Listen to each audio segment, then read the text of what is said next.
기분 좋은 금요일 아침입니다. 이슈 레이더 시간 신인규 기자 안녕하세요. 안녕하십니까?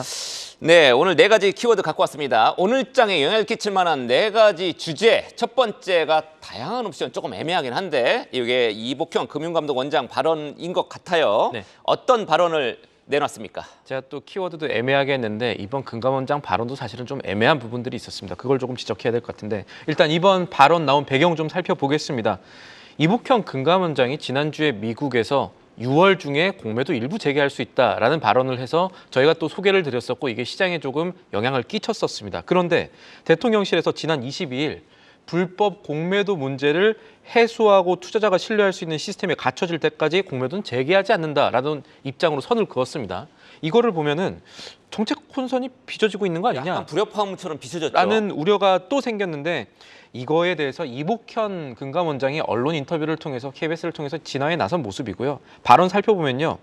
공매도를 일부 재개하면 좋겠다는 개인적인 욕심을 말한 것이고 못하게 되더라도 언제 어떤 방식으로 재개할 수 있을지 예측 가능성을 높이자는 취지로 말한 것이라면서 공매도 재개 여부 시점 다양한 옵션을 검토하고 있다. 6월 중에 설명하겠다. 이렇게 얘기를 했습니다.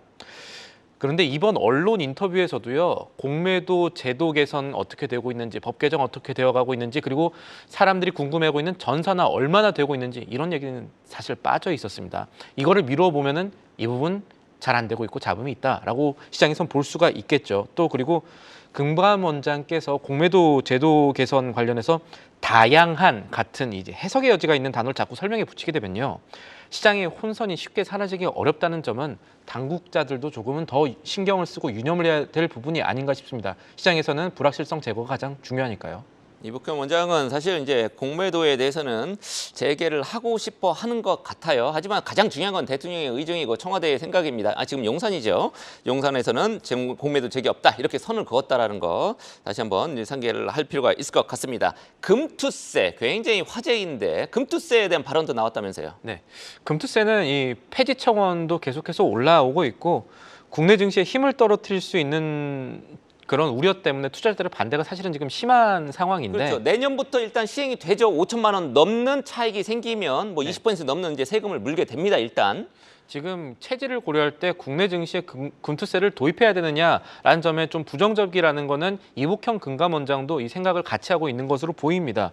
이번에 발언들 보면요.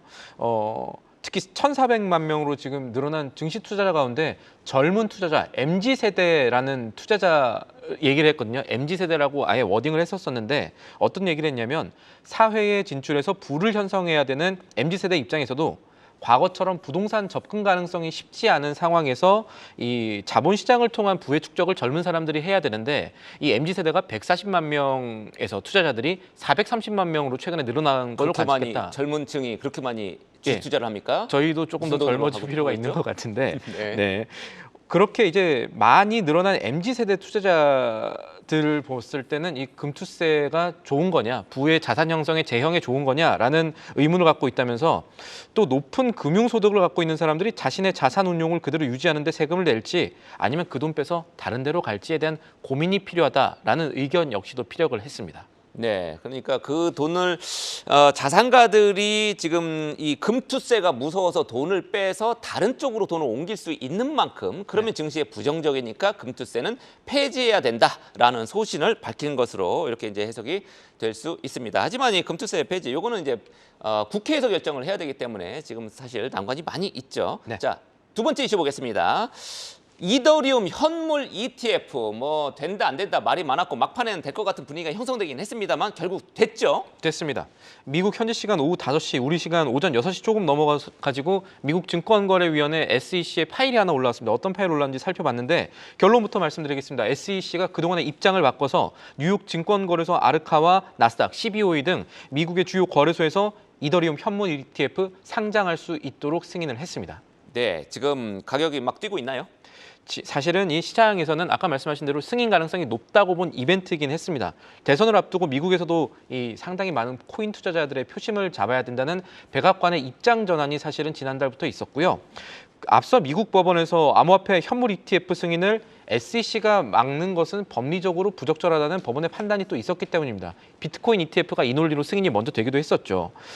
그래도 워낙 SEC가 이 투자자 피해 가능성 등을 이유로 이 번번이 현물 ETF, 암호화폐 현물 ETF 승인 늦춰오기도 했었고, 또 오늘 미국 시간 오전에 게리 겐슬러 SEC 위원장이 이 현물 어떻게 되느냐, 현물 ETF 어떻게 되느냐 했을 때 아예 노 코멘트를 하면서 뭔가 좀 불안하다라는 생각에 승인 직전에는 이더리움 가격 약간 떨어지기도 했었거든요. 그런데 승인 이후에 다시 상승세를 회복했습니다. 제가 직전까지 보고 왔는데 현재 시장에서 이더리움은 24시간 전보다 1.5% 정도 오르면서 3,820달러 선 위로 올라왔습니다. 네, 그렇군요. 자, 세 번째 이슈 보겠습니다.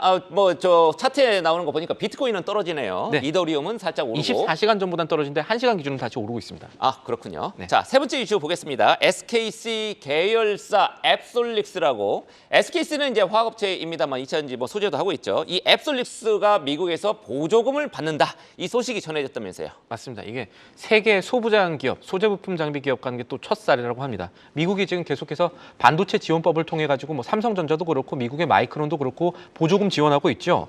SEC의 반도체 유리기판 계열사 앱솔릭스가 미국 정부로부터 7,500만 달러, 우리나라 돈으로 한 1,000억 원 정도 됩니다. 보조금을 받게 됐습니다. 이게 앱솔릭스가 미국 조지아주의 고성능 반도체 패키지용 유리기판 공장을 만들고 있습니다. 만들었고 또 이제 이 공장 준공합니다. 후공정 업체입니다. 맞습니다. 앱솔릭스. 패키징 업체고 공장 투자비가 3억 달러 정도였는데 7,500만 달러를 받았으니까 25% 정도를 앱솔릭스가 미국 정부로부터 돌려받은 셈이고요. 앱솔릭스는 앞으로 1공장보다 조금 더 큰 규모의 2공장도 지으려고 합니다. 지금 한 4억 달러 정도 되는 것으로 지금 시장에서는 관측하고 있고요. 이번 소식이요. 이제 주가 측면 혹은 뭐 투자 측면에서 보면은 앱솔릭스는 상장한 회사 아니니까 모회사인 SKC에 대한 관심, 그리고 이거 이외에도 시장에 유리기판주에 대한 관심을 다시 불러일으킬 수 있을지 이거를 투자 아이디어 차원에서 참고해 보셔야겠습니다. 반도체용 유리기판이 이제 플라스틱 기판보다 두께를 줄여서 얇게 만들 수도 있고 전력 소비도 좀 많이 줄게 됩니다. 그리고 데이터 처리 속도도 빠른 이제 꿈의 서재로 불리는데 오늘 장에서 피롭틱스나 뭐 캠트로닉스 같은 유리기판 관련주들 움직임도 어떻게 될지 주목해 볼 필요가 있겠습니다. 네, 방금 뭐 차트가 나왔습니다만 요 소식이 사실 어제 국내 장 마감 후에 나오지 않았습니까? 네. 그런데 SKC 주가는 5% 넘게 뛰었거든요. 이거 어떻게 알고 주가가 이렇게 뛰었을까요? 미국에 조금 발 빠른 사람들이 있나 보죠. 예. 네, 예, 굉장히 부지런하십니다. 자, 마지막 이슈 수소 전지 관련주들 주가 상승세 지금 불붙고 있습니다. 요인이 뭡니까? 현대차가 이번 주에 미국의 이 청정 운송수단 박람회인 이 액트 2024에 참여해가지고 현대차가 수소를 미국에서 밸류체인 확장하고 뭐 트럭도 액시언트 새로 내놓고 잘해보겠다 이렇게 계획을 밝힌 다음에 일어난 흐름입니다. 현대차도 많이 올랐고요. 관련주들도 조금씩 이제 올라가고 있는 거죠. 국내 시장에서는 수소 연료 전지 관련주인 두산 퓨얼셀, LS 머트리얼주가 최근 들어 이번 주 들어 많이 오르는 모습이 관측이 되고 있습니다. 아, 그렇군요. 현대차 영향이 좀 컸다. 현대차는 사실 엊그제 급등했었죠. 거의 뭐 10% 가까이 급등했다가 어제는 조금 밀리긴 했습니다. 앞으로 수소차 관련돼서 어떤 점 우리가 계속 지켜보면 될까요? 시장에 새로 나올 뉴스가 하나 있을 것 같습니다. 지금 제가 그렇습니까? 취재를 해보니까 현대차가 이 4월 들어가지고 정의선 회장이 이 토요타 회장 만나가지고 이제 수소 협력 타진했다라는 얘기들이 나왔지 않습니까? 그 이후에 제가 조금씩 추적하고 있는데 정의선 회장 방일에 이어가지고 토요타 실무진들이 지난 4월 말쯤에 방한한 것으로 확인이 됐습니다. 제가 기사는 따로 안 썼었는데 왜냐하면 정확하게 완전 협력 결과가 나온 것은 아니니까요. 그런데 주요 경쟁사인데 둘이 뭔가를 지금 하고 있다는 거죠. 수차 밸류 체인을 높이기 위해선 결국 한일 동맹이 필요하지 않나라는 쪽이라는 투자 아이디어가 하나 생길 수가 있을 것 같고요. 아직 구체적인 것이 나오지 않기 때문에 제가 기사로는 쓰지는 않고 있습니다만 지금 계속해서 이 관련의 동맹 가능성 타진을 계속하고 있는 것 같습니다. 이게 이제 뉴스로 나올 때가 되면 시장에서는 또 한 번 관심을 받을 수가 있겠죠. 그래서 그렇게 되면 어떻게 되냐.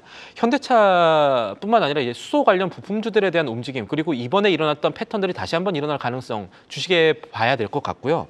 그래서 현대차 수소차와 협력 관계 갖고 있는 뭐 시노펙스 같은 곳들 아니면 뭐 유니크 같은 부품사들 이런 곳들이 어떻게 움직일지도 앞으로 조금 텀을 두고 살펴볼 부분도 있겠습니다. 네, 상한가 제조기 우리 신익규 기자 뭐 투자 그런 관련해서 것은 아니고요. 팁으로 좀 참고를 하시면 될 것 같습니다. 지금까지 금요일의 이슈 레이더였습니다. 계속해서 다양한 경제 이슈를 알고 싶다면 구독과 좋아요, 알림 설정 부탁드립니다. AI 캐스터 권미정이었습니다.